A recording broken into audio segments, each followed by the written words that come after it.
12:01 and then start the next 5K and do it just so that I could capture both days. And it is obsessive. It is, in some ways, not the most efficient or most effective way to be an incredible runner. But it is not about the running. It's about being in a space where I'm disconnecting from my work, where I'm thinking about my mental and physical well-being, and seeing how that affects my life throughout as an entrepreneur, as a leader, as engaging with global stakeholders around the world at any given moment. This has been an unplanned, an unexpected part of my life that is such an important thing that continues to enable me to be who I am today. So let me take you through my journey. I grew up in an expatriate country. I was born and raised in Saudi Arabia. I went to an international school. Any of you expatriates gone to international schools? Hands? You felt that experience? Some of you, yeah? So you know what it's like being in one country, speaking one language at home with your mom, and then going into a city which is surrounded by multiculturalism. I was really grateful for that. I got to meet various nationalities, and I got to immerse myself in the British education system and the Arabic society, and then my Pakistani heritage. And along this journey, I knew that education was a critical part of my journey. It was a social mobility that enabled me as our family to enable us to get better quality of life. And so something very, very important to me. And I entered those years of GCSEs, or for us, GCSEs, and realized, hey, this is an exam that's going to determine the next 5, 10 years of my life. It'll affect my trajectory of career, my choices. And yet this experience of doing an exam is incredibly, incredibly inequitable. How is this fair? How can a 16-year-old who's going into an exam can have a very different experience because of the school they go to, because of the financial situation that they're in, because of even the city that they live in? And so that was my kind of journey of starting Z-Notes, of putting together a website to put my own notes up 10 years ago now, and leading it and making it available to the world. Now, building Z-Notes was also a combination of various things I really enjoyed doing. So I love tech. I love building websites, and I was doing that for various things along the way. I love graphic designing. I was self-trained on Photoshop. I would make banners and logos for my friends. I loved sharing knowledge, and even if it was not prescribed to do so, I liked, sitting together with my friends and doing group study sessions. So in some ways, Z-Notes was me trying to solve a problem, but Z-Notes was also me pursuing my passions. I was pursuing things that I enjoyed doing. It was not something I was prescribed to do. It was not something monitored by a teacher, but something I would want to do because I enjoyed it so much. And so Z-Notes kicked off, and I ended up in London. So I finished my A-levels. I decided to study mathematics, which was an unconventional choice in my school because no student from the history of 40-something year history of my school had ever gone and studied math. I got discouraged by my math teachers. They're like, what are you going to do there, Zubair? I was like, no, I actually just love the idea. I have no idea what career I'm going to get. I have no idea what my life will look like after the degree, but I just want to study math. And that's what I did. And again, my choice was driven by passion. My choice was driven by something that I was deeply curious and innately motivated to pursue. And I came to uni. I was here from 2016 to 2020, and suddenly Z-Notes started taking off. I was getting visitors from all over the world, got a million hits. I joined the hatchery, some of you have known, at Base KX, and was incubated there. I joined the UCL Educate program, which was an accelerator here based at IOE, at the Knowledge Lab. And I was starting to see at daytime was Zubair sitting in lectures of geometrical progressions and various different mathematical ideas. Then in the evenings, I'd be running around and going to these entrepreneurial things. But then there were other things that I didn't let go of.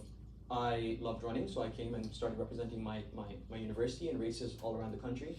I also wanted to explore new sports and habits and hobbies. I started doing figure skating, and I trained with the Ice Club for many years. I started salsa because I wanted to figure out a way to explore myself and express myself through dance. And I was doing my degree, which was arguably one of the harder degrees in a university of pure mathematics. I was thinking about entrepreneurship and engaging with various environments of entrepreneurial ecosystems, meeting startups, meeting events. Then I was also continuing to do things that I love doing, which were my sports, my passions. And finally, I always made sure that there was space for me to make time for my friends, my family, my peers, who were a big part of my life as well. And so during this period of time, these 4 years was a pretty crazy period where I was trying to balance academics, social, and entrepreneurial pathways. And this is where I built a lot of my productivity skills and habits. But at the same time, the spaces I found in that time of day, if I found an hour and a half, I was going for a run. If I found it 2 hours, I was going for a 10K run. You know, I was just extending, I was enjoying what I was doing. And it wasn't about this hustle culture, it was more around pursuing things that I enjoyed doing. So making space for the passion that I have.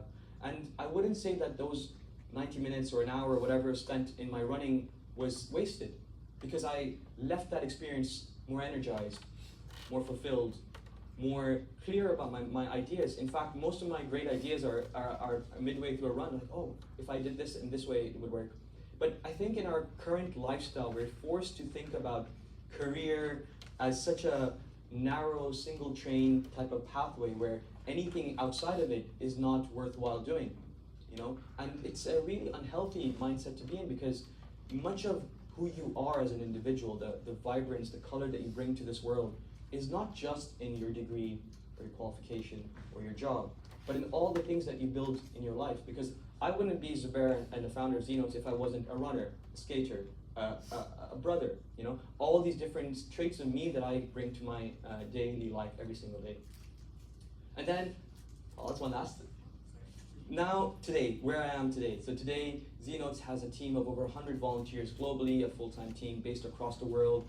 I have been incredibly privileged to engage in various global forums. I was involved with the United Nations program and involved with the Global Partnership for Education. I've spoken at the General Assembly. I've been at Number 10. I've been at these incredibly elite and privileged and amazing locations to be able to share my thoughts as a founder, as a thought leader. And I'm sharing this not to kind of brag or anything like that, but really because those opportunities that have come up are very much because of everything that I've been building over the years.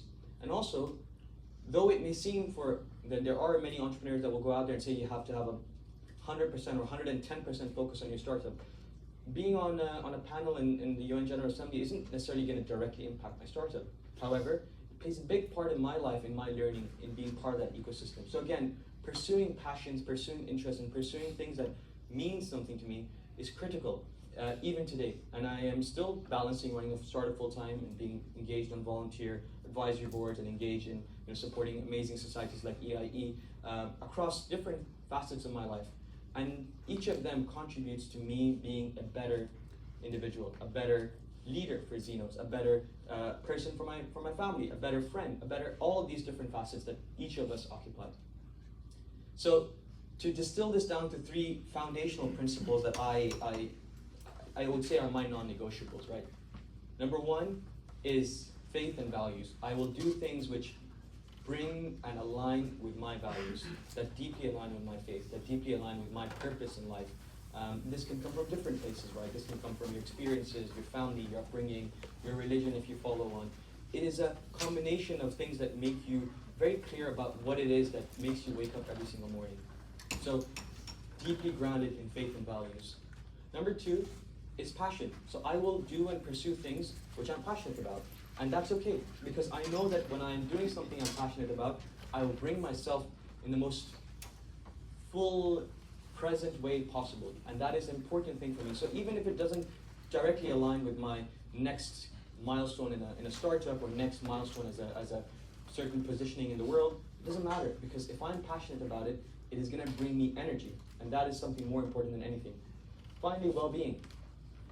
You know, I will never compromise on my runs. I have had exams in the middle of the day. I've had various things, and every single time, you know, there is certain spaces in my life that I've cut out from any disturbances. I don't take my phone with me, so I'm running with nothing. Sometimes I'm out there for 3 hours and I come back and like a bunch of emails have stacked up. And like, that's okay, because that's the world. That life will go on, but you choose to make time for things that matter.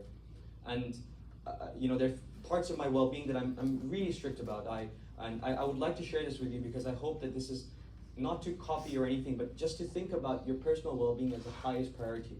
So things like movement, which I never, you know, give up and never let go of, whether it's running, skating, road cycling, and whatever across the different hobbies that I pursue.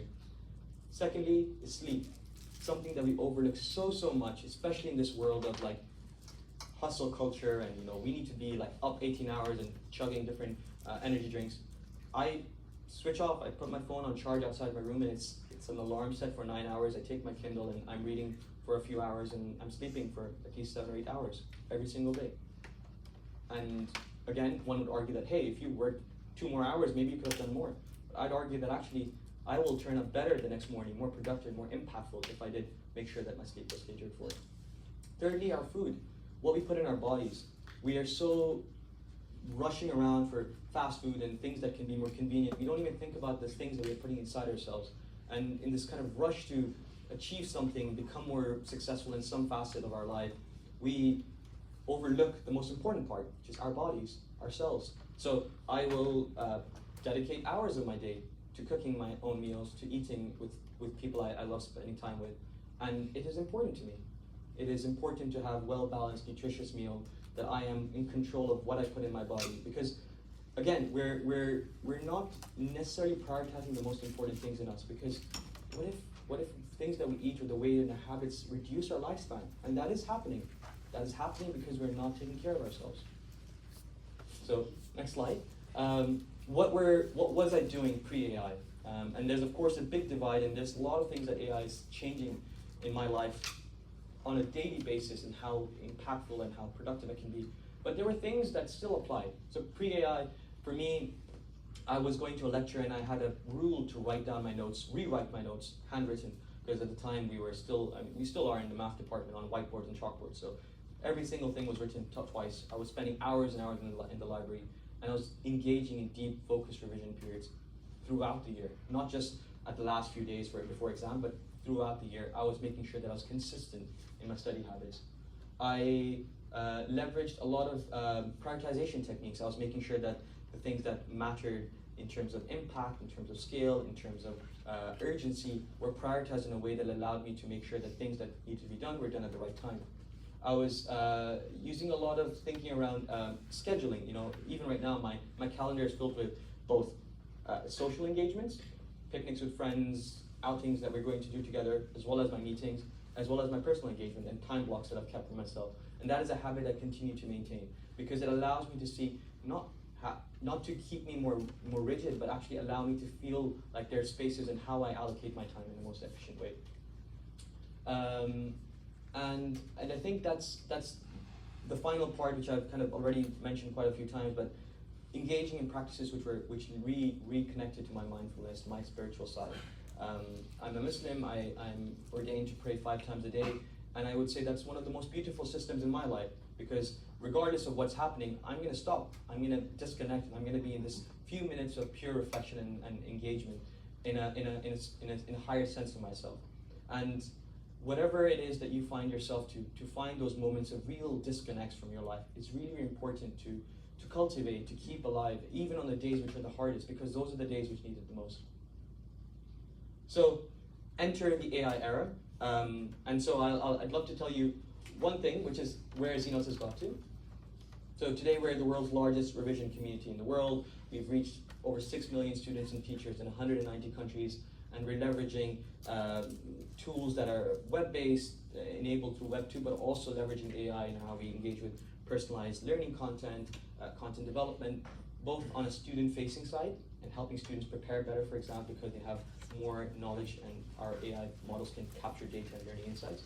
But also on the back end, which I think is something we're not really considering as much with passive AI, the way AI can enable operational processes to become more efficient, the things that it can enable you to do, not to replace human beings, but actually to make them more impactful and take away needless tasks, is truly incredible. So it's both AI in education, as in, at least in the EdTech world, is yes, what can we put in terms of AI tooling that is impactful, meaningful for students in front of them, but also what is the AI that we can put into our backends to make our solution more impactful, more useful.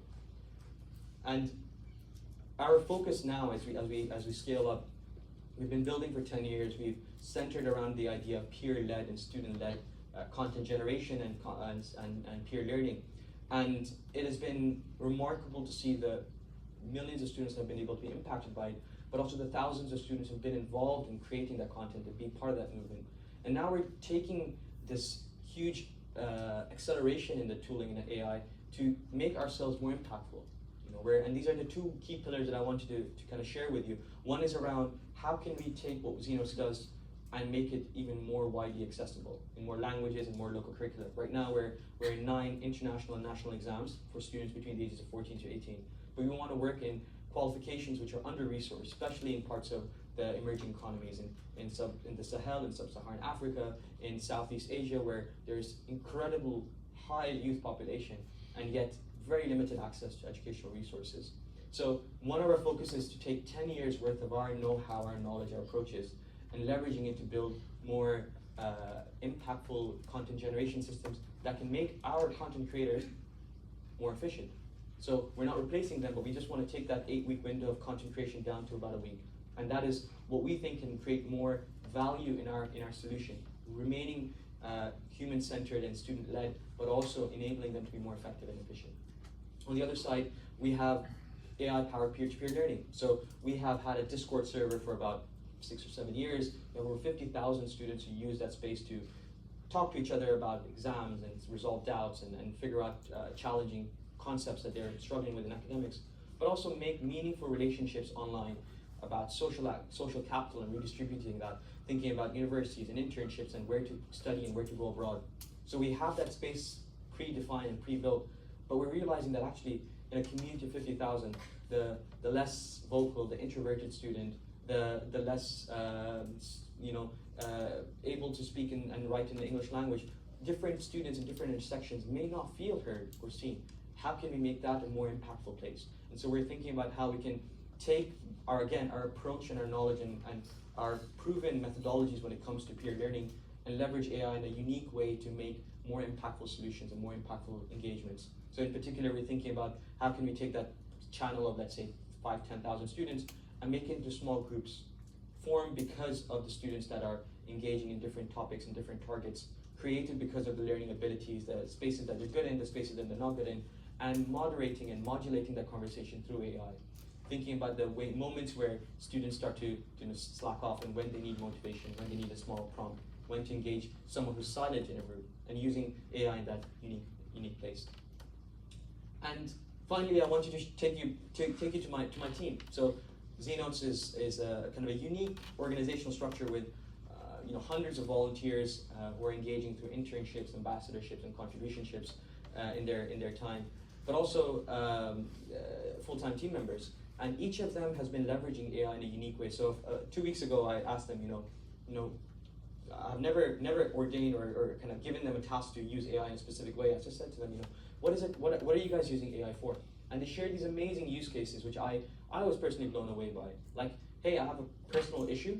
It's a this or that question. I'll put it into AI. I'll ask it. I'll ask things that it can give me a better decision making on purchasing something, or even things like skincare. Things where students were using it for student counseling. They were like, okay, I have 20 universities, I don't know which ones to apply for, help me prioritize.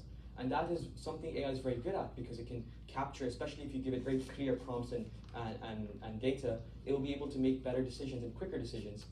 But at the same time, every one of those young people, and they're 15, 16, 17, some of them are in university, they're very, very mindful about their practices of AI. They know to be critical, they know about hallucination. And I think it's important that we also remain proactive about it as well. That yes, it can impact and enable us to do more, but remain critical and engage when it comes to the responses that come through. So I want to shift it to you. What does student productivity in AI look like? And I know that the amazing panelists will dive deep into this, but there are 3 pieces that I think that are really important and thoughtful for you to be mindful of. Number 1 is, think about AI to improve your efficiencies, but at all moments stay critical about it.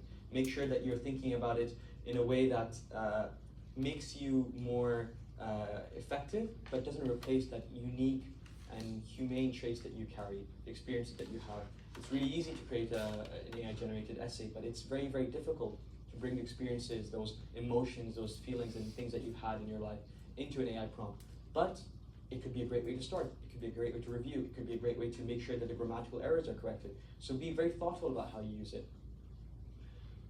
And secondly, it's about deep work, because I think this is a big challenge in schools, especially right now, where students are visibly leaving and missing out on critical skills, like critical thinking skills, the ability to be inquisitive, the ability to be algorithmic in the problem-solving thinking, because they're plugging into ChatGPT. So the skills of deep work, the skills of refining your mindset and being able to see abstract solutions and be able to connect the dots, AI will definitely be able to help us more and more moving in the future, but those skills still need to be developed, and they're still important for you to find spaces to do so. So when you're revising, and yes, AI can help you build a plan and it can tell you what to do and how to allocate your time, but also remember that there is that practice and you know, hard work that you need to do to be able to build those skills, because they don't come overnight. And you know, 4 years out of a math degree with a master's, I didn't think it would be ever useful to me, and now I don't use the things I learned about algebraic topology on a daily basis, but the things that I approached that problem with, the mindset, the toolkit, the problem solving skills, the abstraction skills, are a part of my life every single day and enable me to be a better and more effective user of technology and a better entrepreneur. The final one is prioritize meaning, and this is the thing that I started right at the start with. You know, productivity with purpose. What is the reason you want to make that task 20% shorter? What is the reason you want to get 30 minutes back in your day? What is the reason behind that?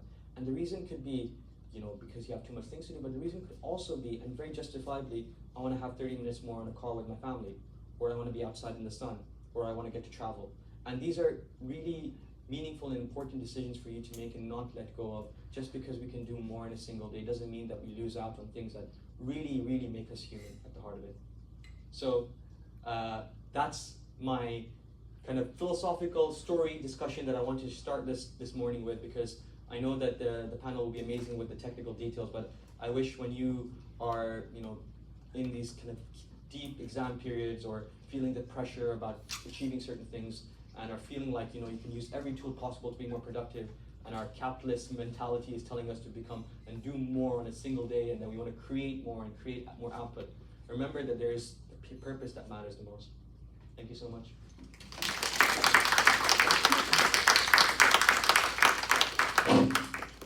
Thank you so much for sharing your personal story and also the development and progression of Keynote that's been making along the way.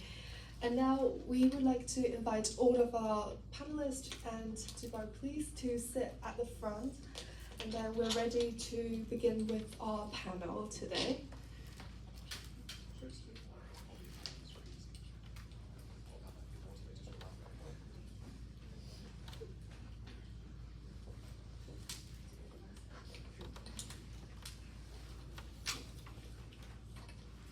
I hope everyone is already familiarized with who our lovely panelists are, and then now we're just gonna give a 1 or 2 minutes of self-introduction from each of the panelists, please. We'll begin with. We need to pass this along. Okay. Yeah, that'll be nice. Because we really have one right. Okay. Well, thanks a lot for having me. My name is Gabriel. As you may be able to hear, I'm from Germany. I live in London, but originally from there. I am with GoodNotes for almost 10 years right now. Started off as a student when I was doing my master's degree in Germany, and through some lucky coincidences got to know the founder of GoodNotes, and I asked him whether he has some space for me to do an internship abroad, and he said, well, we're only 2 people and we don't have an office, but when can you start, and can you also start earlier? And that's how I began my journey at GoodNotes, and yeah, it's been almost 10 years. I'm now leading our education business in the German-speaking market, which is, Germany in particular, is our biggest education market and one of the biggest in Europe and worldwide as well. And I'm very happy to be here and also talk a little bit more about meaningful application of AI later in the workshop. So looking forward to that. Hello. Okay. Well, that's going to be hard to follow, but hello. I'm Waseef. I'm a second-year comp sci student at King's, but I'm also a student entrepreneur. I mainly focus on software, AI-driven solutions and stuff like that. And I'm also the Notion campus leader for King's. And excited to be here. Good morning. I'm Al. I can't run very far most days, but I did do the stairs in one go this morning, so I'd like that as credit. And I can't ballroom dance. But I have been trying to do lots of things in the educational technology space for, sadly, the last 35 years. So I am Group CEO of a company called NetSport, international educational technology software company currently supporting just over 23 million users in 120 countries. So we've been doing it a while and we're almost getting the hang of it. But the truth is I don't do much of that because I've got a really good team that do that and I follow my passion. So I'm chair of Multi-Academy Trust and Alternative Provision. I work for the Department for Education supporting academies across the region. I work with the DFE, but actually I'm an Edu magpie. I'm very fortunate. I get asked to go and work with different ministries and school districts around the world. I see some challenges that I try and help with, but I also live some really good practice and share it on. So many of the things I'll share are things that amazing other folks have done, and I try and look where there's opportunities for technology to be an effective lever where appropriate. So sometimes the very best lessons have no tech whatsoever, and hallelujah for that.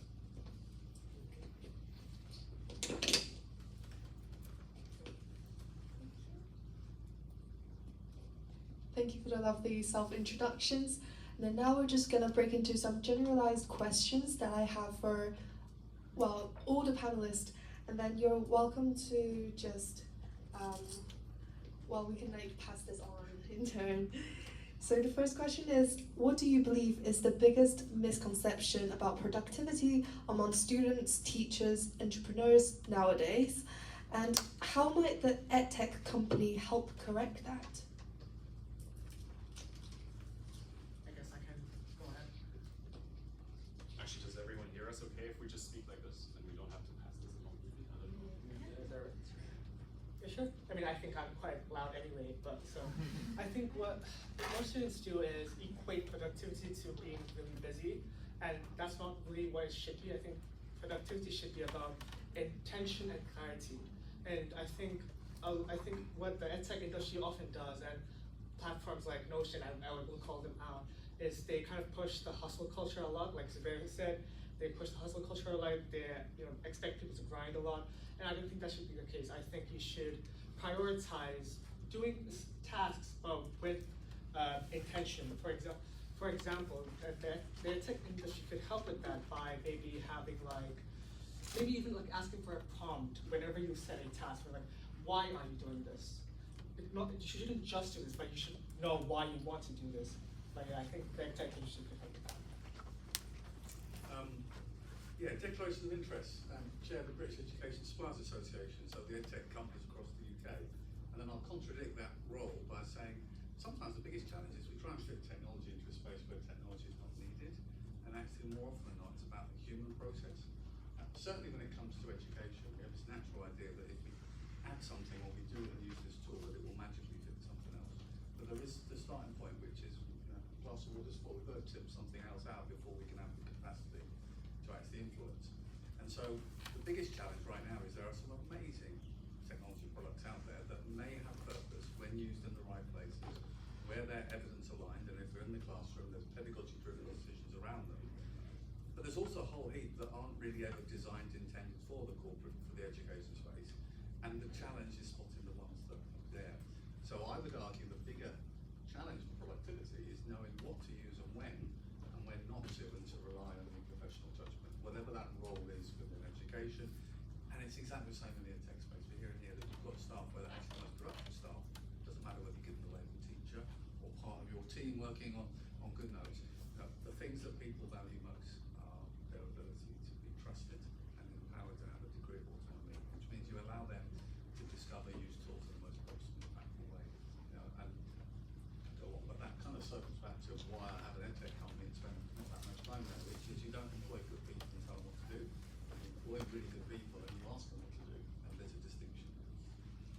Yeah, I echo that. So I have a very good friend who I went to university with, and she was a horrible student, I have to say, because what she would do when she was preparing for an exam, she went to the library at 9 a.m. and spent 8 hours there, left at 5 p.m. and all she did was the entire day was basically just copying her script, like the slides and script, and that's what she considered learning. And she, of course, failed the exams and just like, why do I do this? And I said, look, the number of hours that you put in doesn't equal you actually learning something, right? And she continued to do that, and so I really told her, look, try to consider what are the effective learning methods that you have, or what are efficient learning methods. And I think this is partly what EdTech can help with, or technology in general can help with, to break down the barriers of actually studying in efficient ways. So let's just take, for example, studying with flashcards as an example, right? We all know spaced repetition is one of the most efficient ways of actually spending your time to memorize certain things. And now, thanks to AI, the process of creating these flashcards is much, much easier. Because a lot of students actually always say, it's like, I can't be bothered doing flashcards, because you have this Dunning-Kruger effect, I think, where you feel like just copying your notes or reading through your notes gives you the illusion of knowledge, right? So you actually feel like you're more competent than you actually are. But studying your flashcards, like reviewing something and for the love of God can't remember what this word means or what this term is, it actually puts, like holds a mirror in front of you and shows you you're actually not as good as you are. So EdTech can, at least to a certain extent, help breaking things down and applying or like learning in meaningful ways, and hopefully also getting some of your time back to maybe take a run in the afternoon instead of spending 9 to 5 at the library to just copy your script. But maybe following the same Dunning-Kruger curve, you'd say that when we talk about AI, there's a natural persuasion that these tools are all available and they're the panacea to everything, they'll fix every problem, and we go through a period where we actually realise that in some cases they're not all they seem, and it's moving back to that middle point now where we're actually looking at things with an element of evidence behind them to get a sense of the impact. I also think this is a different one. I just don't really like that kind of concept of using the technology and its support in simple ways. But there's also an element which is what we're trying to achieve. There's a conversation here about the things that's most valuable in our learners as outcomes of those human skills, your critical thinking, your innovation, your resilience, your imagination, all the different things, your communication skills. And actually there's a risk that one of the challenges is we make learning so accessible in a digital way that we don't actually focus on the thing that most employers and judges are more valuable as most of life, which is our most human skills. So finding that mix where we can use technology to develop our skills as well. I was in a really insightful lecture 2 days ago at the LBS where an incredibly successful entrepreneur has taken on the journey of becoming a calligrapher, an Arabic calligrapher. And this is quite a traditional practice where some of you have been exposed to the world of Damascus and Istanbul, where you have a master and you have a student, and you are in this bond of master and student relationship. And you go through years of practice and this journey of making, writing and engaging this very physical art form. And it could take months, it could take years, and at the end of it you get this ijaza, which in Arabic means permission. So permission to be a calligrapher. And he was just reflecting on how this experience of being one of the, I would say, one of the most successful entrepreneurs in MENA. His net worth is probably in the hundreds, if not billions. He's an incredible person, but he's gone to this incredibly analog art form, and he's learning so much from this kind of pursuit of perfection in the craftsmanship. And I think, again, again, it's contradictory to being an EdTech entrepreneur. There is so much value in that physicality of learning. You know, picking up a pen, engaging in physical ways, even speaking to a group of peers. I think we need to remember that is a really important part of our learning journey as well. And for some, things in life, it's okay not to get to that level of perfection. The pursuit of perfection itself is the beauty of that learning journey. I think we sometimes forget that the most exciting part of going to do a degree that is something that you're interested in is not to go away and stand at Excel's or now at the Felt Festival Hall and carry your graduation certificate off the stage, but actually the journey that you were on. I reflect back, and I think the most meaningful times in my math degree, I don't use my degree a lot anymore, but it was when I was sitting with my peers in 25 Gordon Street and working through problems and having Tesco deal snacks and trying to just figure stuff out, because that experience itself was really beautiful. So do not lose and forget the beauty and experience and joy of learning. It's also as important as becoming more productive. So balancing both and making learning fun is really, really important as well. Thanks very much for sharing all of your perspectives. I think to me, one of the misconceptions to me about productivity is, as Gabriel said, is relating the amount of time that I spend on revision to how productive I am within this revision session. But actually, I realized that EdTech has helped me to a certain degree. I mean, personally, I've realized myself benefit the most from like active learning, such as using AI to generate flashcards, to generate multiple choice questions, to do with my exams. But at the same time, AI could also be not too beneficial to me personally, but being helping being like effective on other people. For example, generating timeline. Like for example, myself don't benefit much about being restricted within a very strict timeline, as in that makes me feel stressed out in terms of revision progress. So I think AI definitely help with helping students' productivity in revision and learning processes to a certain extent, and it really varies among everyone, like it's different. So it's the beauty of trying out what AI, which bit of the EdTech is suitable for yourself. Now we're moving on to our next question, which is touching on ethics. So how can we ensure that innovative productivity tools doesn't make inequalities between students and schools with different access to resources? There's quite a few in there, isn't there? Quite a few different topics. Can we just pass down this? If we take a good amplifier of a few years ago when we had the COVID pandemic, one of the biggest challenges we faced across our schools was about digital equity. And digital equity at that point was about access to a device, but also access to a connection. And we had different strategies for mitigating both of those parts. And it also brought into focus that perhaps more so, even though it's been there for 20 plus years, the role of digital technology that can be something to support teaching and learning and also to support individual students. But then what we found was there's also been a reset in terms of looking at educational technology, because the previous measure, if you were to go and look at competing solutions for a particular topic, was who's got the most features on the list, who's got the most options on the toolbar. This is better value because it's got all these extra bells and whistles. And we've suddenly realised that actually the most important thing about technology is about its inclusivity, how scalable it is, how flexible it is, how platform agnostic it is, how easy it is for staff and students to use it, and use it well, and use it with understanding. And so we've kind of changed the dial a little bit in terms of accessibility. And what we've said is, when we're looking, and actually it's one of the topics we're going to cover in a workshop this afternoon, looking at how we evaluate and select educational technology products. As part of that rubric is, am I choosing something that's going to close the digital divide or broaden the digital divide? Do I want to choose tools in my school that I know will exclude some of my SEN students or others because of the nature of the product? Or should my ambition always be technology that is as inclusive as possible and closes that digital divide? And that's the challenge with AI. There's so many amazing tools. There's also some garbage, but that's part of the skill set. We all know that, garbage in, garbage out, and any kind of code. So, but we also sit here and we say, there's this amazing app and there's this amazing app, and I know this one and they're doing this. And we have to pause and say, but all of that relies on you being fortunate enough to have a device and a connection consistently, not one that you share with two other siblings at home at different times. You've got to look at that parity between peers at whatever age or stage you are in your educational journey. So it opens different questions, but it's about first and foremost being really mindful that the best tech isn't always the most complex.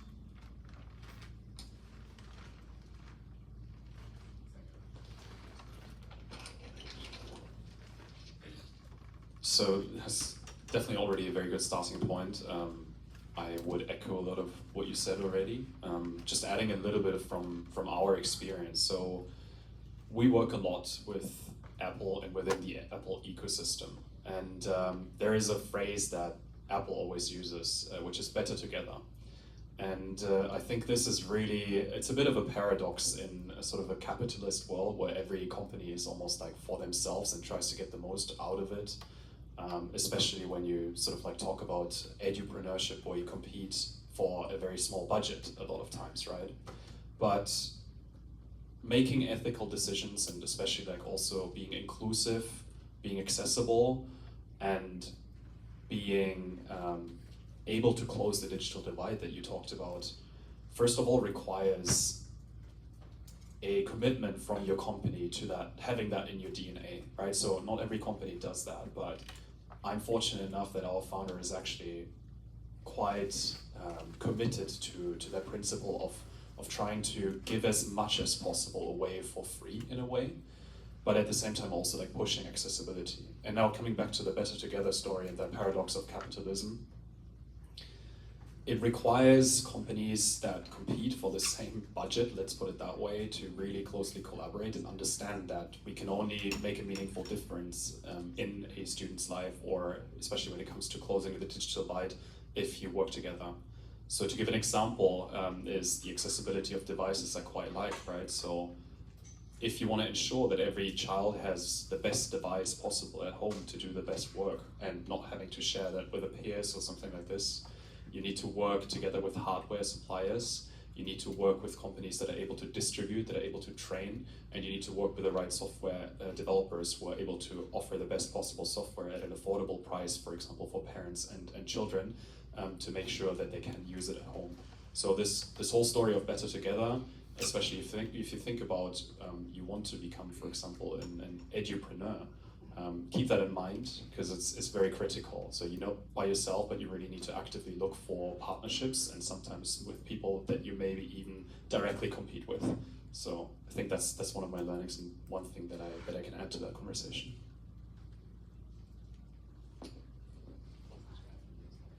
I mean, there's not much I could say as a student, right? But I mean, let's just say for Notion's use case, Notion is trying to make their platform as accessible for students. For example, if you're a student, you have a university email, you can access their profile for free. But then that also makes them like lock you into their product. So because like you might use their product for like 3 to 4 years, and then you graduate, and then that's gone. But now they're like, okay, now they know they can get money off of you because like you will use everything. For example, I know that after I graduate, I will probably pay for their profile because I use it for everything. So it's like that kind of that's like the question. It's like, okay, is that good? Because like you're kind of locking someone and you don't really let them explore, because even like migrating to a different platform is going to be a hard thing to do as well. But yeah, it's like there's not much for me to say anyway. There's a word often referred to as sticky software. Yeah. And if you, whether it's Cambridge, Oxford, lots of them, the organisations will do their digital disruption courses, often based around some of the work by Clayton Christians, and I recommend reading some really good books around digital disruption in the classroom. But the fundamental concept is, we've seen it with Amazon and others, the more you make your product sticky, the more you give a reason for someone to retain an account and continue, the more value proposition you have, the more you have in terms of what you bring to your platform. And so there's a reason why, Amazon sort of says, well, you might not listen to the music, but you still want to buy the books and the other resources or access other things. And the same with software. Sometimes the biggest challenge, we can say from school level to college level, is the information systems they use are sticky in their data, which makes it really, really difficult for an organisation to say, you know what, we found a better, cheaper one, but the hassle of moving is so great, we'll stay where we are. The lost opportunity of reporting will stop. And so one of the things, ironically, we go full circle, is when we look at tools, we don't just look at the tools of how will it benefit me now, but we also look at the tool in terms of how much will it tie me in, or how much will it limit my choices in the future. Because you can be sure in technology, in the same way as you've got these lovely folks who's constantly evolving their offer and thinking about what's next for their users. The same will apply to any product you currently subscribe to. There will be somebody else thinking about what's next, the next offer. And I think that mindfulness of, which is, I think, really well articulated here, is we're thinking about what we need now, we're actually rescaling what is a good tool in the use and flexibility, but also thinking about data, flexibility, nuanced access is also a really, really important part. Yeah, I completely agree with what you guys are saying in terms of, especially the subscription-wise, to ensure, for example, an equal accessibility of students group, which we currently don't have not a stable income at least, to ensure like what Notion did, for example, having the free student plan all the way until you graduate, and then your commitment and your stickiness towards the loyalty of their product. And also like having different age group, like the youth, like I think it's like 20 to 28 years old, for example, having like a different band of paying slightly lower than how you would be paying if you're above 28 after you get a stable income. So all of those, like for example subscription plans or like paying plans, they really make a difference in terms of trying to leverage the existing inequalities and accessibilities. Now we're just moving on to our last question and our general question. So here's quite similar to what we touched on in the first question. In terms of like what are the most transformative tools or platforms have you seen in terms of helping reshaping the way students, teachers, entrepreneurs to approach productivity? More time spent. Just generally. Just yeah, I think just generally, like what are the tools or platforms that you have seen to help all the stakeholders to help to improve with their productivity in general? I think if you we're all involved at different age and stage in terms of the educational provisions that we're heavily involved in. There's a natural persuasion that, you know, Al's going to say, well, if you go to Google or you go to Office 365 or you use this tool, it will magically revolutionise.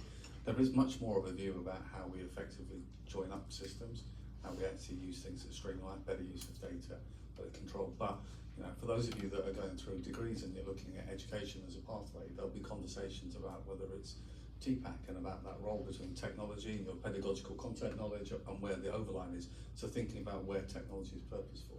There'll be bits where you'll tie in with research. Many of you will come across the SAMA model, where you'll be looking and saying, actually, sometimes it's about this substitution augmentation. It's about the appropriateness of when we use technology, when we can replace what we're doing in a physical way with something digital that adds value and enhances. If you're watching the news this week, you'll see that Google just announced that in their Google Meet update, it will do live translation, so you can talk in different languages and it will translate on the fly. You know, a few weeks ago it was digital. I remember doing the connected classroom programs on Skype with our students at our school with students in Kenya. And the children were amazed that shortly after the children had said something, there was a textual translation. But suddenly we had engagement, and that gave a sense of purpose as to why they were working on projects. So for me, ironically, it's not the technology, it's having the skills to understand where the technology adds value and is purposeful. The challenge we have is that lots of folks here are about innovation. How do we move the dial? And education, whatever age and stage, is about evidence informed. So how do you square the circle? Because innovation requires you to do something different, and evidence implies you want to measure it based on something that's already been done. So you have to set a different set of metrics. What is your actual measures of impact going to be moving forward?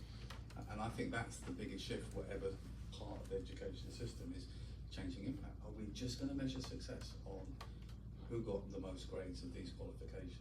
Or are we going to measure success right now? We're introducing technology because we want to improve recruitment and retention of our teachers or our professionals or our workforce because it will allow them to work smarter and more effectively. We're looking to close the feedback loop, or we're looking to use technology that allows us to do more project-based learning, which means that 10% of children we can't get into school suddenly start to see appropriateness and relevance. So thinking around that is why I think all the stuff you learn is about your empowering your human skills to make those effective decisions, not to say our school or our college has twice as much tech as people next door, therefore we're the winners, because we're not necessarily the winners of anything.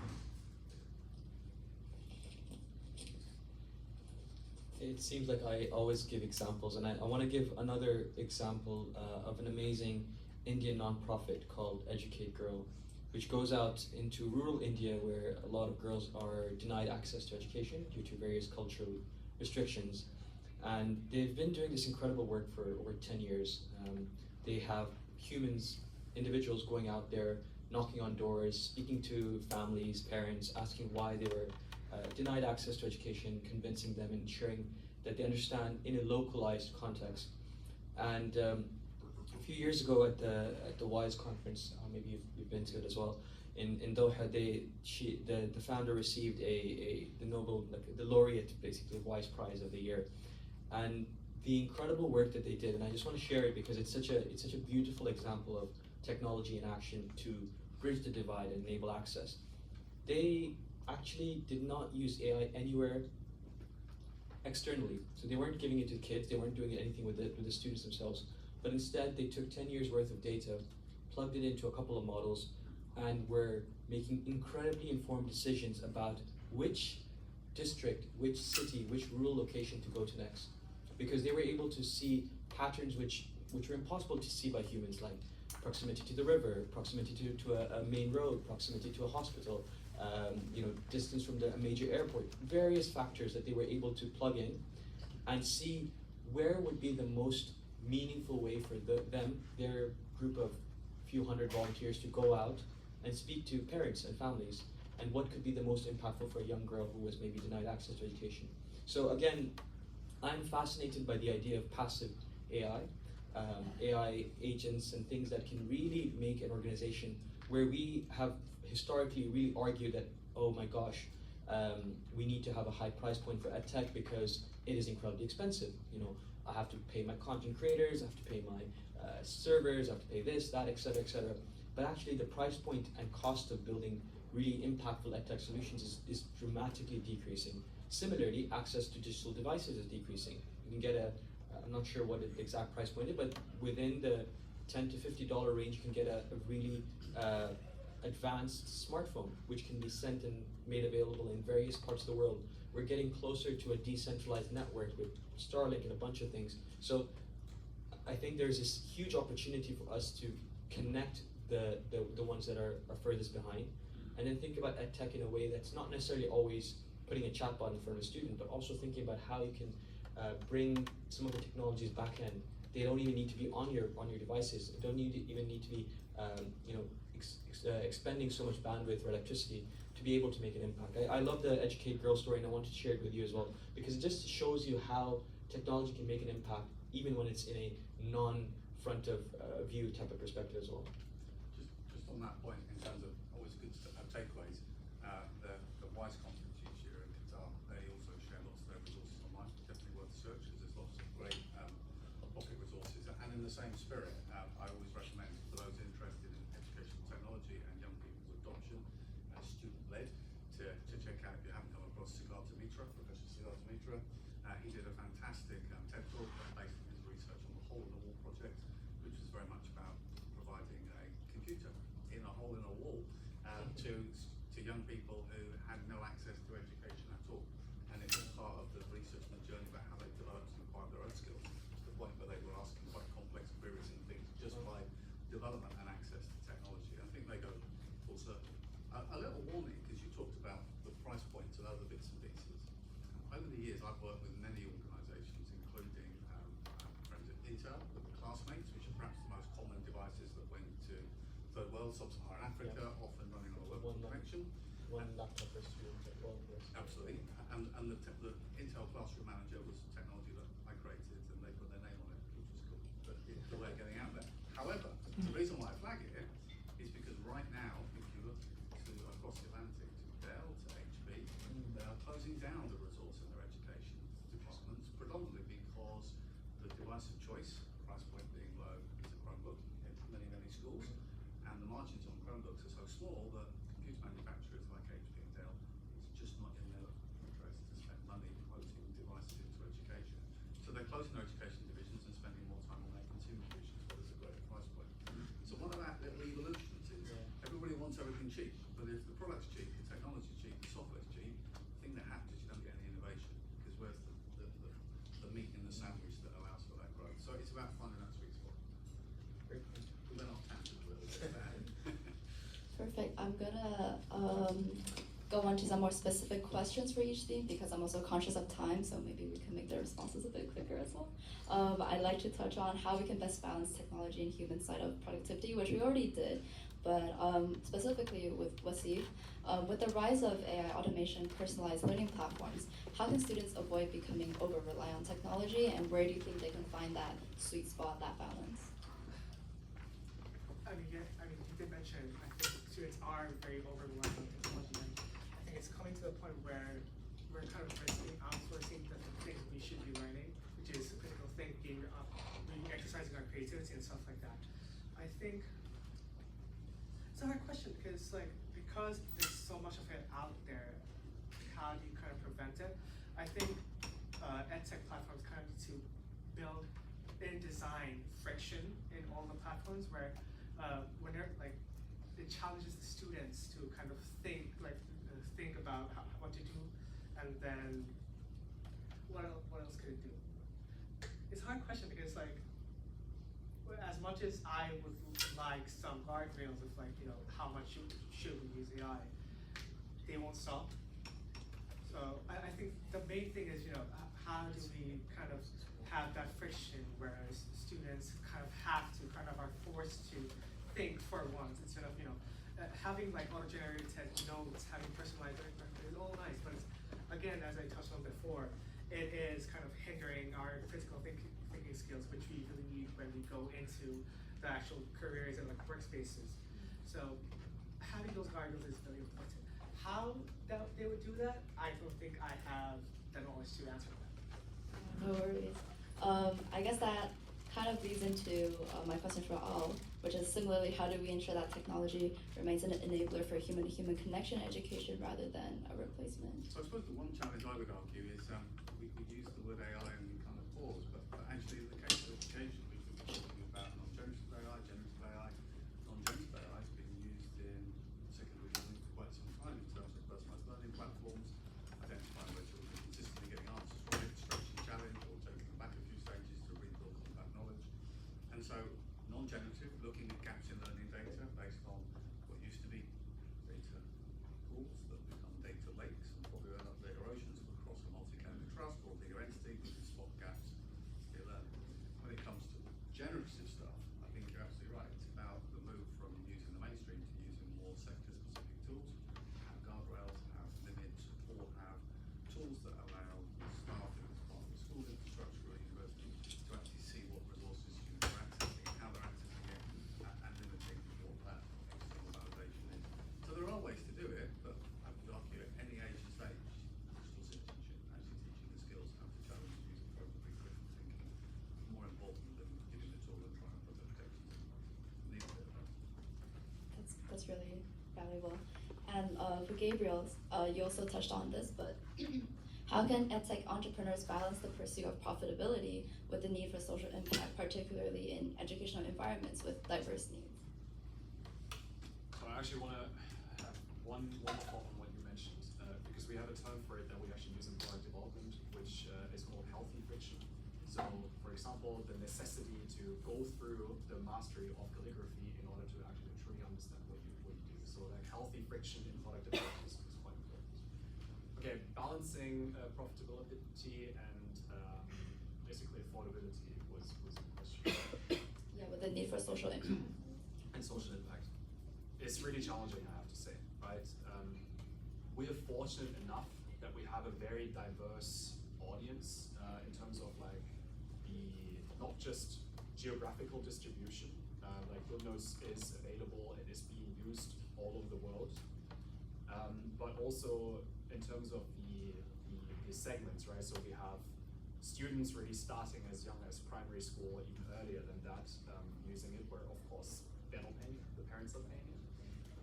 But also like university students, and then going into professionals, like architects, professional football teams and American football teams, using it for their playbooks. We have homicide detectives who use it as a tool instead of their drawing their red strings on that on the board. They do that on the iPad, right? So in a way, for us, we benefit from the ability to sort of cross-finance certain things, that we can afford to make our product cheap or even free for example, for schools entirely, because we have that other audience that brings in more money. If that wasn't the case for us, I think that approach that, for example, Notion is taking and Waseef was mentioning is a good one, where you can take, as a company, you can take your efforts in education as a way to raise the paying customers of tomorrow, so that you basically have this generational contract almost, where you try to like have 4 years where you might be able to, you might need to suffer a little bit financially, but you know that you're actually raising the paying customers of tomorrow. This also makes it tricky from a product development standpoint, because you would need to configure your product in a certain way that actually allows that. And that's a challenge that we have at GoodNotes, because many people stop taking handwritten notes after they graduate and they go to typed notes. But if you, for example, develop something that is exclusively in education, and you won't ever develop something that that will be used once you enter the workforce, there are lots of grants and funds and these kind of things available that at least allow you to lower the price point. We kind of go back to that better together story, right? So you need to kind of look for these kind of things in order to find something that hopefully satisfies all parties to a certain extent. And then moving on to the next topic, which is about how we could maybe integrate the most relevant and efficient productivity tools in the education space. This question is mostly for Waseef and Al. How can educational institutions better integrate productivity tools into their ecosystem to support student success, both academically and personally? So I think it would be really interesting to hear from like a student and also educator standpoint. I guess I have a short answer for this. I think institutions mostly see like productivity tech as optional, and in my opinion, it should be core infrastructure. Like imagine like for everything you have a productivity stack built into your institution. So it's like you have things that will help you manage your studies, the societies you're a part of, even like looking for like jobs and careers and stuff like that. I think because they don't have that, that's why you're kind of having to use these third-party tools. Whereas in my opinion, I'm like, you should have, like, institutions should have this built in because we are, let's be honest, paying a lot of money to study here. And I feel like some of these things should just exist. And the fact that it doesn't is kind of disappointing, and I think they should slowly integrate it. But of course, again, what he says, like, some things you need, some things you don't. Like, you need to kind of be conscious of like what you put into your infrastructure. There's always the question of when it comes to integrating tech at any stage into an educational establishment, that we are very good at explaining what we plan to do and how we plan to do it. And we tend to be pretty remiss when it comes to the why, and often the why is the defining point on why we're actually trying to do this, what issue we're trying to mitigate. So I always talk about it's adopting digital in the broader sense that an entity needs a digital strategy. And a digital strategy aligns with those core strands about, at the heart of it is student and teacher feedback about what that will help us achieve and how it might move things forward. But it ties in with those other strands about what we're trying to resolve, what the main pressures, the main challenges, as it's saying. I absolutely agree that when it comes to technology adoption, because of those guardrails, that concerns about safety, where does the data go, and sense that we want evidence for everything. Education tends to be really slow to react compared to industry and others. And sometimes that's a really bad thing, and sometimes that's a really good thing, because it prevents public money being spent on things that ultimately are. As we move to universities, it's a slightly more commercial reason. Are we adding tools because it differentiates and that's a reason why you want to come to study at this university? Or does it really add value and enhance what you're doing? I think one of the biggest challenges in education establishments at all stages is that often can be quite siloed, and you tend to have pockets and departments that are doing some really cool things that others don't know. And if we could actually improve the communication flow, the show and tell of what's working well for us, you would probably get more consistent adoption. Because as human beings, if you want to learn something, the easiest way is to know that there's a Fred or a Sarah or a Jane that I can reach out to on faculty who will also use that tool and have confidence with it.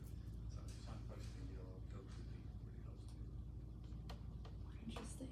And Gabriel, with AI becoming a significant part of educational tools, how can entrepreneurs ensure that their innovation addresses real educational needs and not just trends, let's say? Come to my workshop later. You can be part of this. I think it comes down to thinking about what kind of problem you want to solve as a company as a whole, or as a product as a whole, right? And AI is just one way to do that. I honestly, I really like what Keynote is doing with AI here. So we see a lot of AI products that are basically just some sort of like, excuse the term, but shitty wrapper around ChatGPT nowadays, and they just like, okay, we basically have like 50 different buttons that are just some prompts, and then ChatGPT is going to be like going to use its magic, but it's just essentially like building a bridge into the so people figure out how to do prompting. So maybe they have some purpose of existence here. So yeah, just think about what's the problem that you're trying to solve, and is AI the right answer here? Is very important, because it may not be, right? We developed some solutions for schools, and we originally also like positioned it to be like an AI classroom companion, but what we actually realized is that the non-AI features are much more sticky for now, right? So we actually put like double down on them, and then of course we also use flavors of AI to enhance what is already great technology, right? AI is not right. You should never like completely bet on AI to be the foundation of what you're doing in terms of product development, but figure out how you can solve the problem best, and AI probably amplifies thing I noticed a really consistent theme about how AI should really be just an enabler and not a replacement, and really determining what is appropriate in a given context. Zubair, do you want to? Yeah, I could add just shortly. Thanks, Gabriel. We build with students, and so our teams comprised of high schoolers. Our community is one of our biggest advocates, but also our greatest critics. So same as Gabriel, we put out stuff and we quickly get shot down. Like, we don't want this. Take it away, Zubair. And so it's really good to have the healthy conversation when it's different contexts, different use cases. So for example, like primary school, you may not have that ability, but keep your end users part of the solution development at all points, because they are really so much experience that day-to-day lives that they live are really important to building out the right features. So staying in conversation, having them build products with you, testing them, reporting and feedbacking on them, but also being okay with taking stuff down is also a really healthy way to develop products.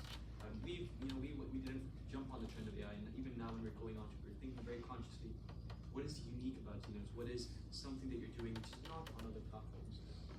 How can we make that journey better by leveraging not just the phase that you're at in the learning platform, but also touching upon some of the earlier points, data, because we have some unique data. Most times you wouldn't have data about a student who's revising late night or early mornings right before exams, but we have that, and that can help you do so many more unique things versus, let's say, a textbook platform that maybe allow you to read various books. So how do you use what is uniquely our positioning, and then turn to AI if there is value to add there, and always build in tandem with and alongside your users is incredibly important. I'm just slide on a really good one. I know time's tight, but the natural thing, because you've got evolving products, is we add. Yeah. We also need to be mindful when it comes to broader digital disruption that we have a product that meets the minimum of what users want, and every year we add functionality, typically based on great ideas, user feedback, and what competitors are doing. And a combination of those three drives our product each year. We reach a tipping point where our product does far more than the typical user ever wanted or requested, and we feel obliged every year to update it. So there's also the boldness of the digital disruption mindset that sometimes you have to pause and take a reset and redefine how the product is delivered and done, whether it's a different platform technology, whether it's AI is now powering some of the decision making. But that's been a natural evolution. The most obvious one was from desktop to cloud, but now we're seeing not just bolting on AI, but looking at how we can refactor some of the technology. That requires taste. AI taste, flavors.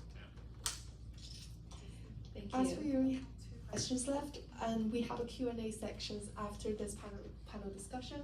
If everyone wants to, you can prep questions that you like to ask at the end of this. It is time to prep for some questions as well. You can use AI to prep. I bet you someone's recording on ChatGPT. That's good, smart sounding questions. Yeah, moving on to the final questions, I suppose. This will be more about how we can best keep up given the rapid AI and technological advancement in the productivity space specifically. For Gabriel, I think that a pressing question right now is how can EdTech entrepreneurs maintain their edge and stay ahead of the competition given all this change, but while keeping true to their mission of enhancing learning experiences? I think the first misconception is a little bit you don't have to run, right? You have to think about the marathon, right? It's not a sprint, it's a marathon, right? So yes, you don't want to lose your competitive edge, so you have to make certain commitments. But again, if your core product is good without AI, it's probably still going to be successful, right? It's about building quality products overall that solve real user needs. There is a legitimate risk that through AI, other companies can out-innovate yourself, right? So that is something that needs to be taken extremely seriously. And we also take that extremely seriously. So the way how we do it is we sort of split our efforts into, let's say, I wouldn't even say 80-20 nowadays, but really have 50% of the company continuing to work on the core business to make that stronger, and 50% of the company working on big bets regarding new technology and AI. But again, always with keeping the bigger picture in mind and not just building AI for having AI's sake, right? We had a bunch of experiments. Some went better than others, but we always try to, like Zubair was saying, connect to our core strengths. Like we understand what is valuable about us, what is something that is hard to copy for others. And again, like for example, having a platform with tens of thousands of nodes and data on how students learn, which sort of is actually similar to what we have, is a pretty good starting point for building something that is meaningful, hard to copy, and actually like delighting or exciting your users. But for everyone out there, yeah, it makes sense to also like split up your resources and pursue something that's, or continuing to hopefully double down on what makes your product special and what make people fall in love with it in the first place. Thank you. And from Al, perhaps drawing from your experience in governance and insight in your books, how do you think schools should proceed to ensure that their teachers and classroom keep up with the pace of technological change? Good question. That's a really good point for a plug to say my new book, The Awkward Questions in Education, talks about lots of those different strands. There is a difficult challenge, which is, I would argue that the biggest challenge right now in education is teacher confidence. That starts with teacher training, not having enough digital focus, through to the expectation that they're going to throw more things into the mix right now. So there's definitely an element of, when we talk about continuous professional development, ability to give us time to access technology and resources. Sorry, I went to that. I've used some technology. I might have to turn it off and on again to get it work. Yeah, when it comes to actually developing a professional development, we have a mindset of start a term, we'll spend an hour with a bit of technology or two, and then off everyone goes to explore and figure with it. And I use a lot of bad analogies, but an equally bad analogy would be, you don't see Manchester United starting the season with a 2-hour training session and then the next one's at the cup final. Although this season maybe they did. But the point of it is we tend to disregard the quality of professional development. That feeds into staff having the confidence, that bit about who are the people to go to for different tools across the school, the trust, the college, university, where students then know, or the staff know where to go for their peers to develop their professional development. Signposting what tools are safe to use, creating a culture where it's okay to take risks with technology, not with students, take risks to try things. So creating really simple frameworks for things like trying AI. We typically have to fill out a very lengthy data protection impact assessment for every bit of digital technology. Well, we don't need a phone book for AI. We can just say, don't upload any data, and if you generate content of more than 2-3 sentences, cite it. These tools, if you look at a tool and you're confident with it, the DPIA can be filled out in minutes. They typically provide all the processing information you need. So empower staff to try things, but more importantly, empower staff to feed it back. And that's often the missing link. What's working well for you, your students, how do you take that in? For students, AI has been the massive trigger for things like project-based learning, using technology to change the way we think, because it also changes the way that we need to capture assessment. And there's some fantastic projects that schools and universities are doing. I've seen some great schools that have got students and staff working together with AI tools to create project-based learning chat apps for social emotional support for learners, for different project resources. Again, that it's about being creative and recognizing that with the right technological support, you can ring fence your data if you're using it across an entity. You can prevent data upload. You can also monitor and control what resources feed into those tools. Again, I think what we're seeing is generalized apps becoming more refined and more refined specifically for different stage of education, and that comes with more guardrails. Or you just have good vendors. I can see we've got a great mix represented here that are just transparent and honest about how they use technology, what its purpose is, and ensure that people are empowered to make the right decisions. But I've waffled a bit, because the truth of it is it all comes back to empowering confidence. That's the key thing, time and effort to make people secure with the product. Yeah, that makes a lot of sense, because I think that perhaps teachers, they also have the pressure to make sure that whatever they implement in their classroom is actually effective, and maybe they would be afraid of, what if they implement the wrong thing? What if their students are not receptive to it? There's also a little thing which not people like to admit, but in most educational organisations there is a bit of tension between the teaching staff and the technology staff. Who knows best? Who's the one making the decisions?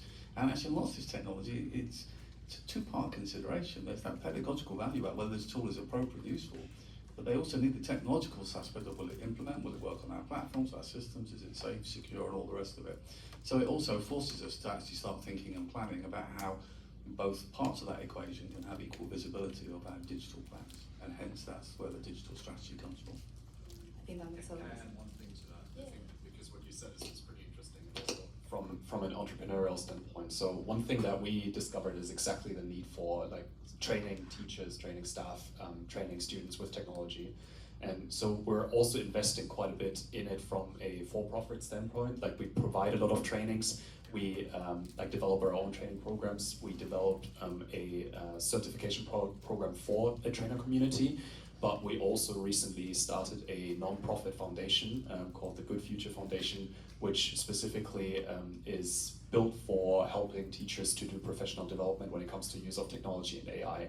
So in a way, it's motivated, of course, by the impact that we can create, but also from a business standpoint. And I have to say, these two organizations are completely separate, right? So it's not a sales unit or like a sales Trojan horse, but in a way, it's at least like paving the ground of making your technology successful.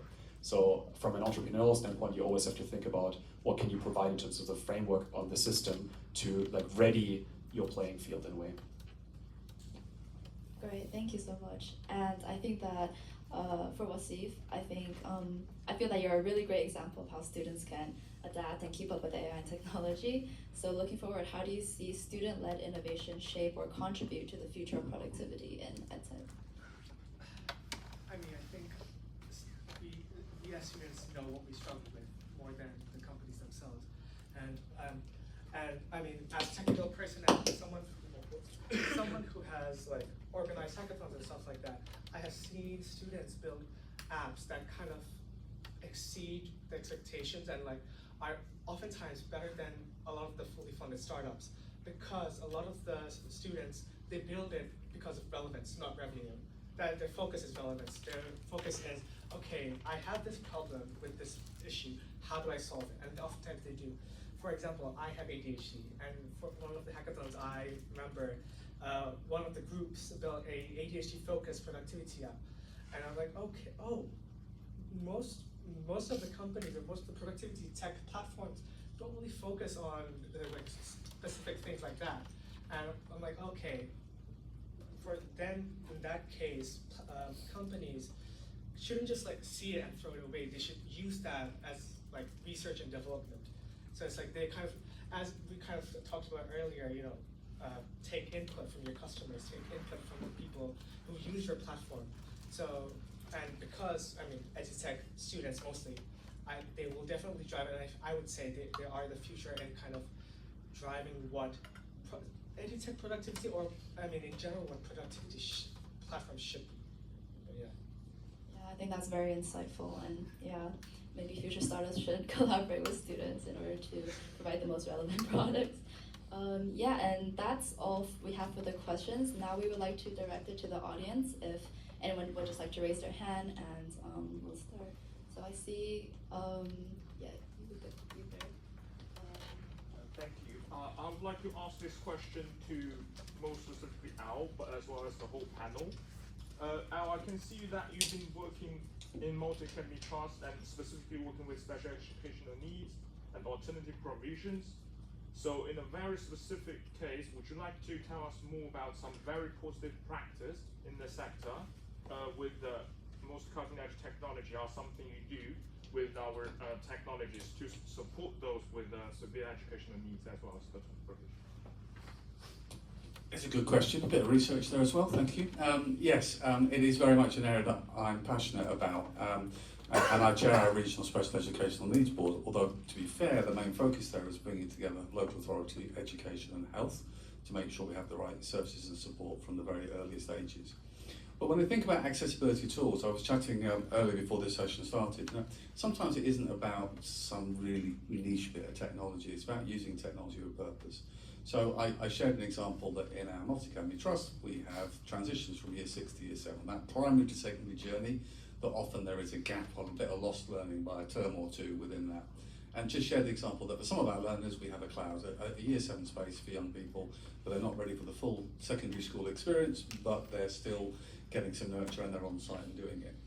And when we start talking about Shakespeare in English in year 7, in the cloud we're using Minecraft and we're developing the Globe Theatre and we're talking about concepts and other bits and pieces. So we sometimes use technology as a way to get in, and people often think, well, Minecraft is a game, isn't it? But we're creating things. It's also really good when it comes to acquiring knowledge about resources and volumes and measurements and all sorts of other mathematical things that go together. And then if I flip across to our alternative provision, well, you know, ironically, when we had the pandemic and we had children using Teams to access learning, in our AP, alternative provision, we had far greater attendance than we did when we required young people to cross the threshold. Many with very complex lives, many involved in county lines and other activities where the purpose or the effort to get into school was the challenge. So in that sense, we looked at gamification, we've looked at esports for children as a way of accessing it. And like all things, when a young person sees there's a relevance and a purpose, which I think is sometimes the challenge with the curriculum, we go down a different pathway of engagement. So sometimes it's about adapting the environment so that you can use the tools in a different way that will adapt with learners. We can go down the basics of screen readers. We can take some of the new cool digital tools where all the children can be reading the same book, but actually based on their age and stage, the words and the language is adapted directly for them, and they can also engage and get audible feedback as well to help them. Pen readers, there's all sorts of other bits. And there's a lot's happened in technology the last 5 or 10 years when it comes to visual feedback, audible feedback, screen readers, and good quality web products will feed into that. So again, I would argue it's using tech with purpose depending on the setting. I hope that helps a little bit. Thank you. Are there any other questions?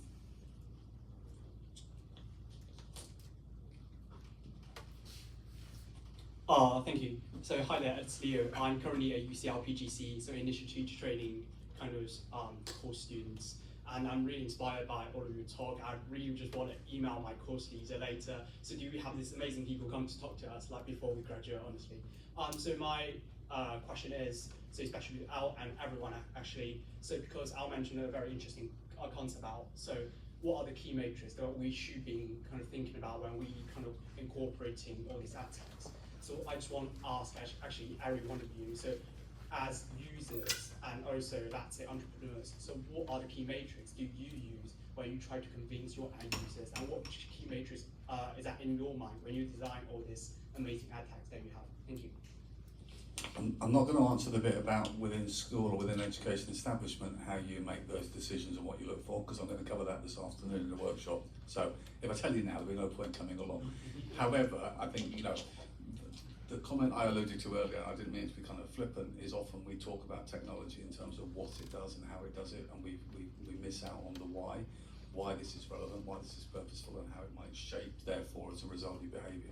So whatever layer you are within an organisation, and it can feed down from your board of trustees to your school, your college, to your staff, there's always a sense of what am I trying to do with this and how am I going to measure impact. And we need to, in education, get away from the impact being academic and think about those other variables.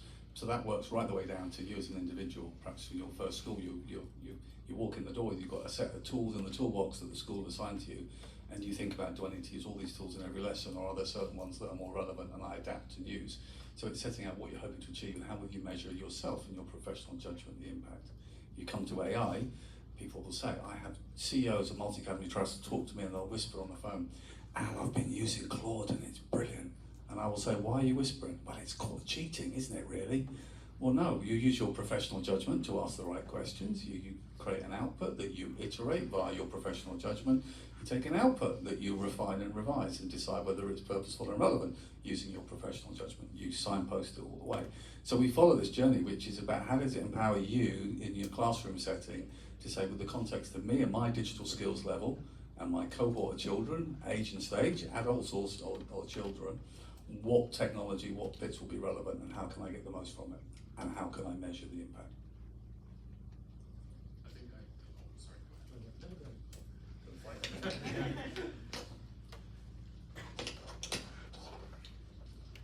So I think there's two parts to it. The way how we approach this is first of all, you always need to make sure that you pair quantitative and qualitative feedback, right? It's like one part, one side of the coin is not going to reveal the full story otherwise.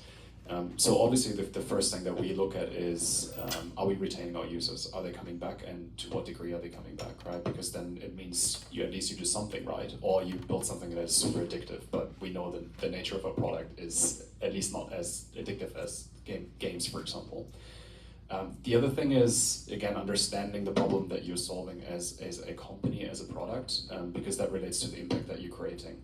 And I think there's a tendency of products trying to do it all and trying to build more and more and more and more features and trying to get more and more and more market share, but in reality that rarely really plays out well.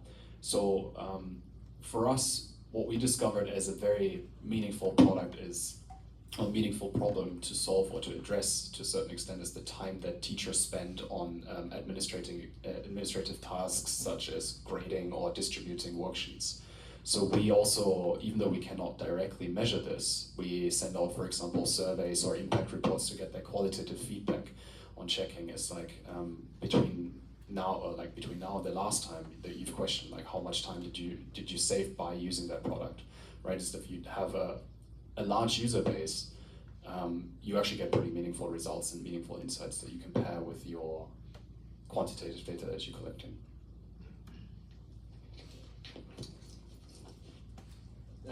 I just wanted to add, like from an EdTech perspective, of course, for us, the social mission is key, and we're an impact-driven startup. And again, the point comes down to what problem are you trying to solve. So for us, it's about reducing educational inequality, but specifically we go into the deeper pillars. So we want to improve academic confidence of learners, which is interesting because we're helping with exams, but the metric we want to track is the self-efficacy of a learner. And because we're offering the product to a student directly, and we don't have teacher input or oversight in some cases, our impact metrics and data is student-led. It's actually learner-driven. So we implement, similar to Gabriel, we have trace data, so students who are engaged on the platform after a certain number of hours are asked about various parts of their learning journey. You know, we can say that 91% of users are more confident after using Zenodes for 5 hours. And then we do post-exam data inquiries as well. And because of a tech-driven product, we can get a lot of data. So when we're talking about these results, we're talking about scales of 30,000 users from all over the world. So it's not a small sample size either. But at the same time, the qualitative really informs directions to build further on or certain weaknesses in our product as well. So we get testimonials, we run deeper case studies that our impact team goes out and speaks to learners to understand what their journey was and how they used the product and how we can improve or reflect on it as well. So the combination of clarity on what the problem you want to solve with metrifiable outcomes, some which are qualitative, some which are quantitative, and then basing that on like real case studies to back it all up, and then iterating, doing it over and over again. It doesn't happen overnight. We also do pre and post surveys on various tracks of Zenodes as well.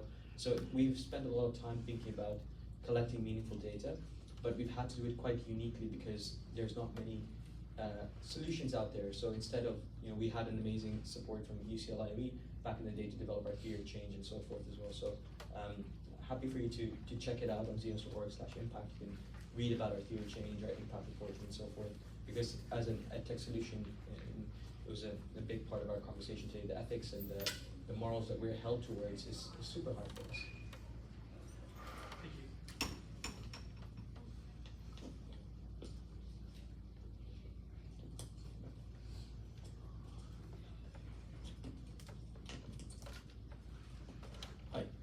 I'm Bhavesh. I'm trained as an architect. I'm working in a startup, basically in Feng Shui and interior design space. But I missed my train today, so I happened to, I looked around and I saw, okay, well, there's the event happening. My question is specifically for Zenodes. You mentioned about education inequality, so I'll just give you a little story. I come from very rural part of India, and I was fortunate to be sent to English medium school in Calcutta from Odisha, and when I went there in my formative years, I found it very difficult for me to read, write, English was the medium, so I moved from Odia to English medium. That was a huge problem.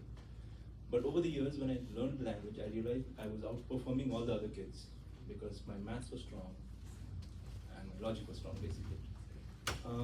And now when I go back to my schools and when I talk about how I've achieved all of this, I realized that there's a huge gap in terms of the language barrier. And I was just wondering, when you mentioned about inequality in education, is that something that you're looking at in the Salvation Army? Thanks for the question, and many congratulations. I know that it's not an easy journey to make, and I'm sure you're a role model for many to aspire towards as well. Yes, and it has been a slow journey for us, but you know we're actually in beta testing for many multi-language capabilities on Keynote as well. But to kind of what we've already done, we started off with very specific international English-based qualifications. We went from the A levels to the IB to the SATs, and what we started to target was that there's a top international schools, but there's a huge amount, especially in South Asia, in parts of the Middle East, where there are international schools offered as a small and medium business, where they're affordable, but the teacher training is not at the highest standard, the quality resources is not there. How can we solve that problem? And that's where we kind of made sure that the content we created was applicable to exams that were pretty widespread. But over the years, we were able to then localize. So a few years ago, we started the central board in India. In Pakistan, we started the federal board. In Nigeria, we started the West African Examination Commission. The model remains the same, finding the best students in that city, that region, the country, to create content and be part of that learning journey for others, and then platforming it and making it available for free for students all over the world. So the model is the same, and I think it applies in so many contexts. So we're going about it kind of global first and international, and now we started to localize and leveraging our pedigree and our existence in the market for so long. We can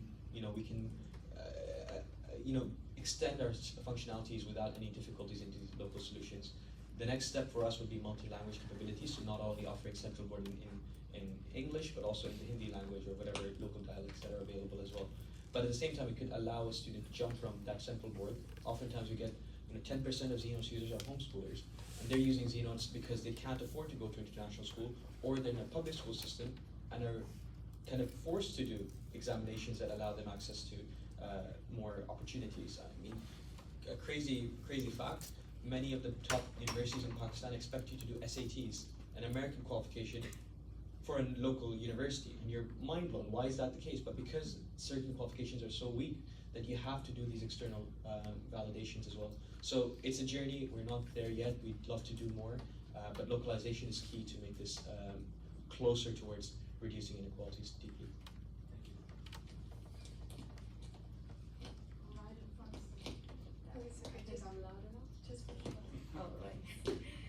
Thanks. So this is maybe a question that any of you can take, or maybe more than one person can answer. So when we say EdTech, I kind of see that as two components. You've got education and technology, but when it comes to product development, often the educationalist or the expert is kind of out of the loop, not actively engaged as part of the product development cycle. They either come in very early on to validate a problem, or they come later on after a product is developed to test it. But how relevant do you think the role of the educationalist in that journey of building all the way from ideation to release? It's a fab question, because it's a hot topic. I would argue some, depending on which side of the fence you sit, actually both sides of the fence. There's sometimes a challenge, imposter syndrome. You can possibly know about that, you're not a teacher, or you could possibly know about the IT and infrastructure and digital because you are a teacher, and vice versa. There's lots of educators moving one foot into the EdTech space. I would say, I get involved in other aspects within my organisation. There's a good third of the staff are former educators. You can't make products for people without co-producing with those people. And co-production doesn't pause at a certain point in time, as you're hearing here. It's constant litmus test, constant feedback loop. So it definitely makes sense. Those kind of clumsy analogies we've had Manchester United, the same applies for an F1 team. You can't build next year's F1 car with just the engineers or just the drivers. There's a combination of skills and experience needed to get the right products. And I do believe it starts in schools, where I see that earlier alluded to, that tension between the teachers and the techies. But as I'll cover this afternoon, if we say EdTech, you'll have a mental picture, and many people think of it as the technology within the classroom. But if you take a digital plan of an enterprise, whether it's a college or a multi-company trust, The vast majority of EdTech is not in the classroom. It's a facilitator and enabler. And so when we start having the conversation about EdTech, pedagogy-led tech, we need to be really mindful that there are places where it has to be pedagogy-centered. And there are other places where that considerations about security, scalability, flexibility, platform agnostic, effective use of data, and they're the drivers that have to sit. So we also need to be a little bit willing to not have to own everything ourselves, which is why I argue digital strategy of an organisation, it's never one person can know all those things. There's not one person that can answer all the questions. You have to delegate it into pillars. If you want to find out more, I shall cover that this afternoon.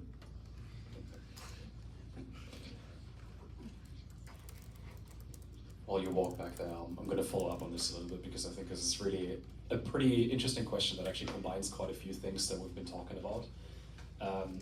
It's, in my opinion, absolutely critical to involve educators in a very, very intense way if you develop products that are supposed to be used by educators.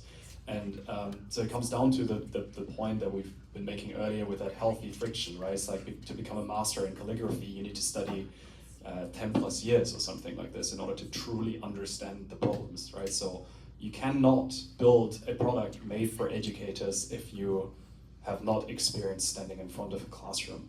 So what we did at GoodNotes, just to give a few examples, is like when we decided to move more towards building products for educators, we hired an entire academic affairs team made up out of former educators or people who are still actively teaching. We have an advisory board with actual teachers that we involve very closely, and we even went as far as building up an entire classroom in our office to invite local schools to do, to teach there, use technology that we provide them, and while having the chance to then observe how they're teaching and having conversations with their teaching staff and students on figuring out the problems that are actually meaningful in their day. So what I also like is my ex-girlfriend who studied to become a teacher, she was always complaining, it's like, it's very one-dimensional, the path that you take when you actually study like education. And I think it's no longer really the case, right? Because you become a critical contributor in shaping the next wave of products that are hopefully influencing how kids are being educated, right? So there is actually like a path, or like there are many different paths that you can take when you study education nowadays. Thank you all for this wonderful panel that you bring us today. So my question is, how do you balance productivity and sustainability in the use of AI today? Because I found myself experiencing this feeling of guilty sometimes when I'm using AI. After I took part in the IOE Employers Challenge, we will have to work with a brief provoked by the British Council, that I was astonished to find that for the same length of training, AI training produces much more carbon footprint than the in-person training. Yeah, it's easy to generalise. I think your point is really, really well made.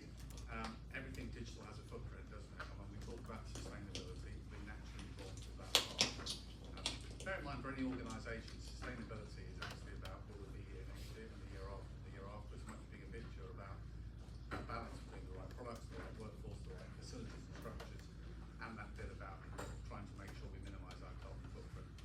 If you think about the direction of travel, sometimes there has to be a bit of pain before you get gain.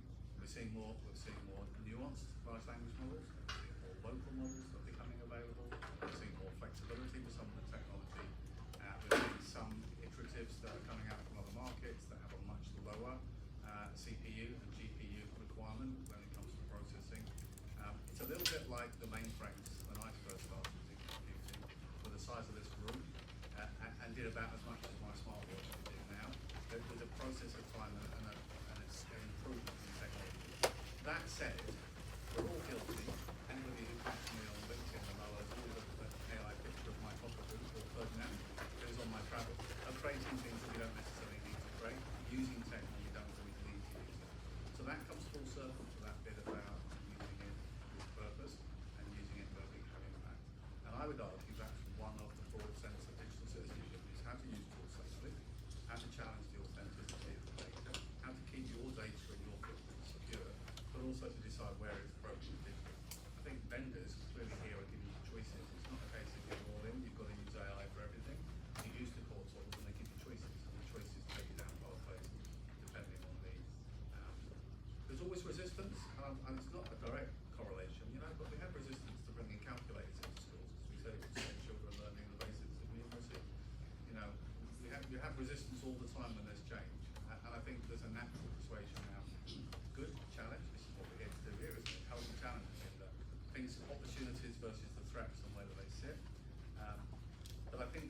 sometimes the reasons to say why not are more a natural persuasion to have to do the work to find out how it might benefit.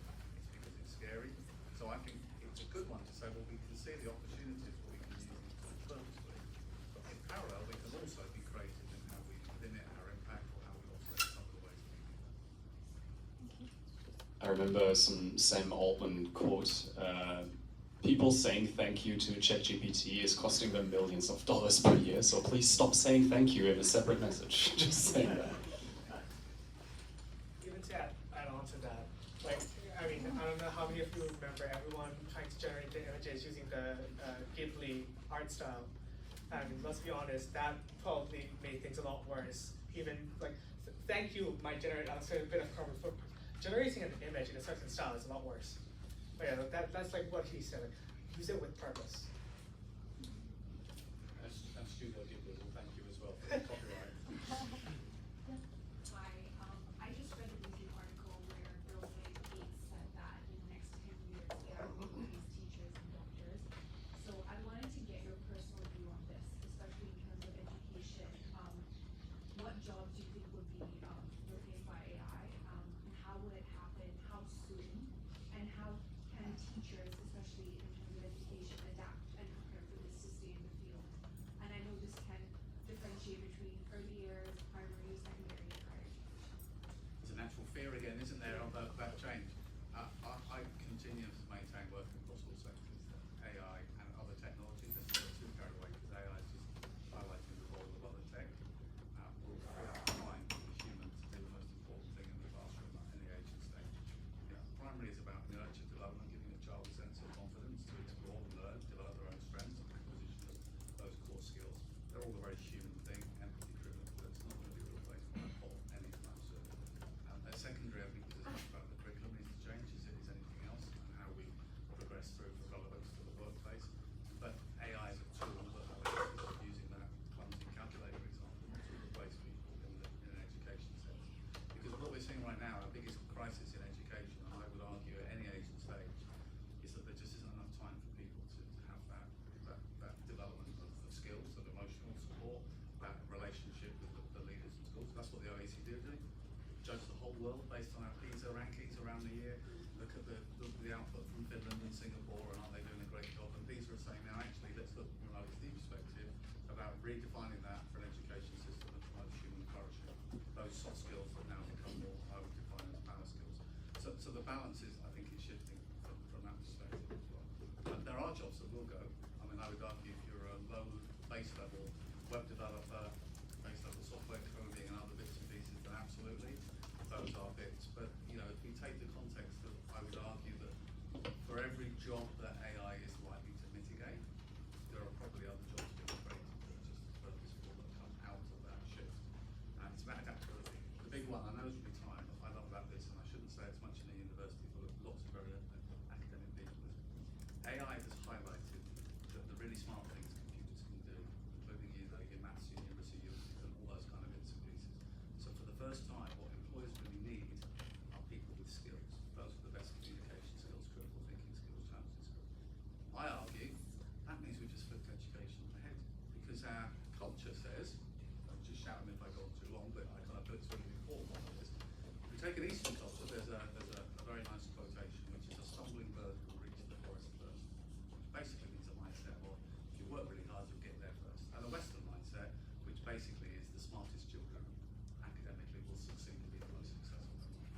Well, we've just flipped it, because now it's not just the most academic, it's the people with skills, which I think levels the playing field and means that every child now feels there isn't quite such a limit to their aspirations. Hallelujah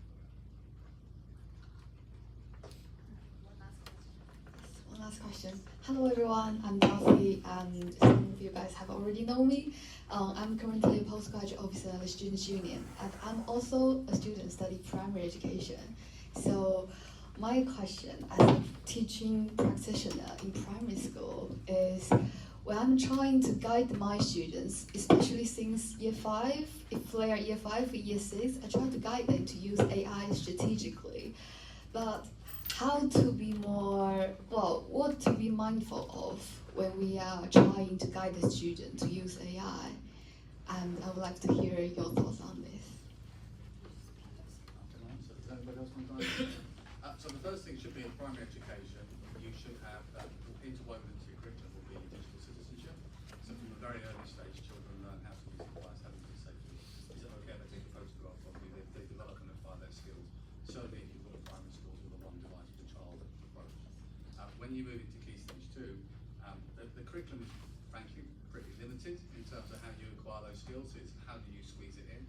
I think it comes back to project-based learning, inquiry-based learning. How can this tool help us resolve a problem? How might we use this to challenge it? That's a really good example where maybe for some of the things we've learned in primary, you might be looking and saying, can I use tools that are built in a larger platform like Canva that lets me have certain elements that are AI-based, where I know there is oversight from the teacher. Typically, primary there is always a capturing by HQ system for teaching, as you know, of that's going to the child's learning journal, that's what's shown to parents. So there's a duplication or triplication. Am I using that, or am I using Seesaw or similar tools to put my students' data in? So I guess the full circle is don't necessarily look for the tool and figure out a project for the tool. Try and figure out the projects that allow the inquiry-based learning and then see where.